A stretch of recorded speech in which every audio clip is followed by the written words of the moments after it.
और एक बड़ी खबर है, ईरान की अमेरिका को धमकी। हमला हुआ तो नए फ्रंट खुलेंगे, ये ईरान ने कहा है। कई फ्रंट से ईरान हमला करेगा। बाब अल मंदेब भी बंद करने की धमकी दी है ईरान ने। कहा हमला हुआ तो कई फ्रंट खुलेंगे, बाब अल मंदेब भी बंद होगा और हूती के जरिए बाब अल मंदेब बंद कर सकता है ईरान। तो ट्रंप के दौरे के ठीक बाद जिनपिंग के दोस्त पुतिन बीजिंग यात्रा पर पहुंचे। अमेरिका और चीन के बीच कोई बड़ी डील तो नहीं हो सकी, लेकिन अब रूस और चीन के बीच 40 से अधिक समझौते होने की उम्मीद है। खासतौर से ये वो वक्त है जब वॉशिंगटन में ईरान पर हमला करने पर मंथन चल रहा है, जबकि ईरान का समर्थन करने वाले दो देशों यानी रूस और चीन में बीजिंग के राष्ट्रपति एक साथ होंगे। अब माना जा रहा है कि चीन रूस के बीच अब जो डील होगी वो दुनिया में अमेरिकी वर्चस्व की पूर्ण समाप्ति को सुनिश्चित करने के लिए होगी। शी और पुतिन की यह मुलाकात एक नए वर्ल्ड ऑर्डर की शुरुआत मानी जा रही है। 19 से 20 मई तक पुतिन बीजिंग में रहेंगे। पुतिन और जिनपिंग की फिर मुलाकात होगी।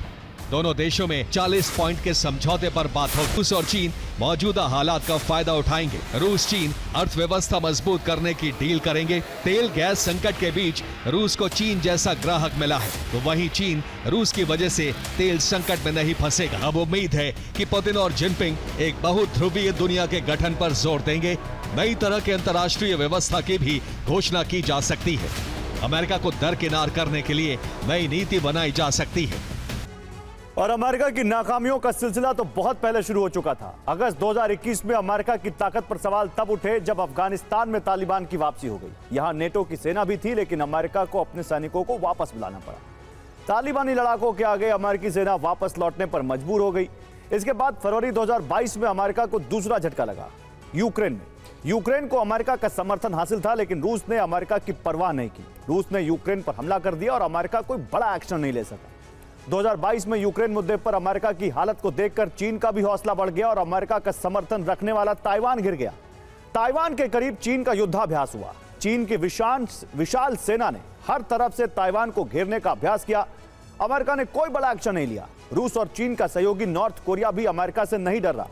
अमेरिका की लगातार चेतावनी के बावजूद सबमरीन से मिसाइल का टेस्ट किया गया और उसके बाद से क्रूज मिसाइलों का टेस्ट जारी है। ट्रंप पिछली सरकार को नाकाम बताते थे, लेकिन 2026 में ईरान पर हमला किया गया